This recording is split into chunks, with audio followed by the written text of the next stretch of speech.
انسانوں میں نیکی کے بڑے مختلف بلکہ متضاد تصورات جو ہیں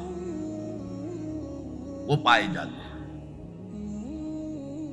پہلی بات تو بڑی اہم یہ ہے کہ برے سے برا آدمی بھی نیکی کے کسی نہ کسی کام کو سر انجام دے کر اپنے ضمیر کو مطمئن کرتا ہے۔ میں ڈاکہ تو ڈالتا ہوں لیکن بیواؤں اور غریبوں کی مدد بھی تو کرتا ہوں اپنے علاقے میں۔ میں فلاں کام تو کرتا ہوں لیکن فلاں مزار پر جا کر میں نے چادر بھی تو چڑھائی ہے، وہاں دیگ بھی تو پیش کی ہے۔ اس کی وجہ کیا ہے؟ ابھی جس چیز کا ذکر ہو رہا تھا، ضمیر، کانشنس، یہ انسان کی باطنی شخصیت کا ایک بہت اہم جز ہے۔ ضمیر کا لفظ اس معنی میں قرآن میں نہیں آیا، لیکن قرآنی اصطلاح ہے نفس لوامہ، وہ نفس جو اندر سے ملامت کرتا ہے۔ دیکھو تم نے جھوٹ بولا، تمہیں جھوٹ نہیں بولنا چاہیے تھا، کسی اور نے ملامت کی یا نہیں کی، تمہارے اندر کوئی شے ہے جو ملامت کر رہی ہے۔ دیکھو تم نے فلاں شخص کا دل توڑ دیا، یہ اچھا کام نہیں کیا۔ یہ ہے لوامہ، جس کی قسم کھائی گئی، لا اقسم بیوم القیامت ولا اقسم بالنفس اللوامہ۔ یہ نفس لوامہ ہر انسان میں ہے، اور جیسے ہمارے ظاہری وجود کے تقاضے ہیں، بھوک لگتی ہے، پیاس لگتی ہے، اسے کپڑے کی ضرورت ہے موسمی اثرات سے بچاؤ کے لیے، یہ جو مانوی شخصیت ہماری اندر ہے یہ بھی کچھ ڈیمانڈ کرتی ہے، اور انسان اپنے آپ کو مطمئن کرتا ہے، ریشنلائز کرتا ہے۔ ٹھیک ہے، یہ تو خرابیاں ہیں، لیکن میں نے یہ کام بھی تو آخر کیے ہیں۔ یہ انسان کی ایک لازمی ضرورت ہے، اپنے ضمیر کو مطمئن کرنا۔ اب دیکھیے ہمارے ہاں کے مختلف طبقات میں مختلف تصورات ہیں نیکی کے جو رائج ہیں۔ ہمارے ہاں ایک مذہبی طبقہ ہے جس کے نزدیک اصل اہمیت ریچولز کی ہے، عبادات کی ہے، رسومات کی ہے۔ معاملات میں وہ دھوکہ دے رہے، سودا کر کے پھر گئے، ان کے دلوں میں نرمی نہیں ہے، سائلوں کو دھتکارتے ہیں، لیکن ایک اعتبار سے بہت نیک ہے، سودی کاروبار کرتے ہیں۔ ٹھیک ہے بھائی، میں سودی کاروبار تو کرتا ہوں، میں نے مسجد میں تو بنوائی ہے، میں نے مسجد میں جھاڑ بھی تو لگوا دیا ہے، میں نے مسجد میں قالین بھی تو بچھوایا ہے۔ تو نیکی کا ایک تصور یہ ہے ہمارے، اس کے بالکل برعکس ایک تصور ہے جدید تعلیم یافتہ طبقات کا تصور۔ آپ نے بارہا سنا ہوگا گفتگو، بھائی اصل نیکی یہ ہے کہ کوئی کسی کو دھوکہ نہ دے، جھوٹ نہ بولے، وعدہ پورا کرے، اپنا فرض صحیح طور سے ادا کرے، کہیں ملازم ہے تو اپنے فرائض صحیح طور سے ادا کرے۔ باقی رہ گئی نماز روزہ، یہ تو انفرادی باتیں ہیں، یہ کوئی کرتا ہے تو اپنے لیے، نہیں کرتا ہے تو کوئی بات نہیں۔ یہ دونوں ایک دوسرے کے بالکل برعکس تصورات ہیں،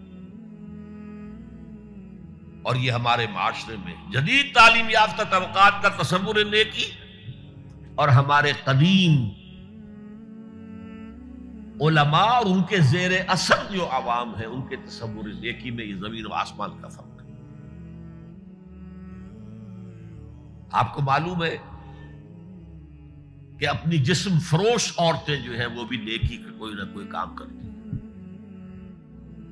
آپ دیکھیں گے محرم میں سیاہ کپڑے پہن کے جلوس کے آگے آگے جا رہی ہیں، سبیلیں لگا رہی ہیں، مختلف مزاروں میں جب عرس ہوتا ہے وہاں جاتی ہیں، دھمال کھیلتی ہیں، وہی سیاہ کپڑے پہنتے ہیں، وہ بھی اپنے آپ کو مطمئن کرتے ہیں۔ مشہور ہے ایک واقعہ شہنشاہ عالمگیر اورنگزیب کا، اس نے دلی میں گانے بجانے پر پابندی لگا دی۔ اب ظاہر بات ہے جن کا یہ پیشہ تھا ان کا دھندا ختم تو آمدنی ختم، لاکھ کوششیں کی لیکن اورنگزیب ٹس سے بس نہیں ہوا۔ تو انہوں نے ایک عجیب ترکیب کی. وہ دریائے جمنا بالکل ساتھ بہتا تھا، یہ قلعہ اس شکل میں بنایا گیا تھا، اب تو ذرا فاصلے پر. تو ایک کشتی میں وہ جمع ہو گئے، سازندے بھی اور ساز بھی، اور گاتے بجاتے ہوئے. انہیں معلوم تھا فلاں وقت جو ہے بادشاہ جھروکے میں بیٹھ کر دریا کی سیر کرتا ہے، وہاں سے گزرے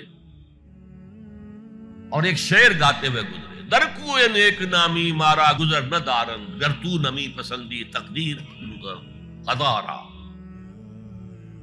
در کوئے نیک نامی، یہ نیکی جو ہے اس کے کوچے میں ہمارا گزر ہی نہیں ہے.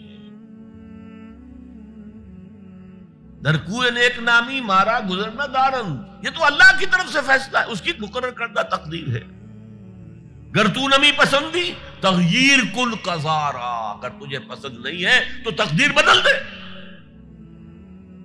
تو بادشاہ ہنس پڑا اور اس نے کہا کہ ٹھیک ہے بھائی، گانے بجانے کی حد تک تمہیں اجازت. تو ہر ایک طبقے کا اپنا ایک تصور ہے نیکی کا. جیسے میں نے پہلے عرض کیا، بڑے بڑے ڈاکو جو ہیں وہ اپنے علاقے کے بیواؤں یتیموں کی سرپرستی کرتے ہیں، ویسے نہایت درندگی، سفاکی، انسانی جان کی کوئی حیثیت ہی نہیں. تو نیکی اصل میں کس شے کا نام ہے، کون سی چڑیا کا نام ہے، نیکی حقیقت میں کیا ہے، وہ ہے اس آیت کا مضمون. میں مثال دیا کرتا ہوں، ایک عام قصہ ہے کہ کسی گاؤں میں پہلی مرتبہ ہاتھی آیا. اب وہاں نابینا لوگ جو تھے انہیں بھی پتہ چلا ایک عجیب جانور آیا ہے. وہ آئے اور کسی نے اس کی ٹانگ کو ٹٹولا. اس نے کہا ہاتھی ایک ستون کے مانند ہے. کسی کا اس کے کان کے اوپر ہاتھ پڑا، اس نے کہا چھاج کے مانند ہے وہ. کسی نے پیٹ کو ٹٹولا، بہت بڑا ڈھول ہے وہ. بالکل یہی معاملہ ہے نیکی کے تصور کے بارے میں. اڑائے کچھ ورق لالے نے، کچھ نرگس نے، کچھ گل نے، چمن میں ہر طرف بکھری ہوئی ہے داستان میری. کسی نے نیکی کا ایک حصہ لے لیا، کسی نے دوسرا لے لیا، کسی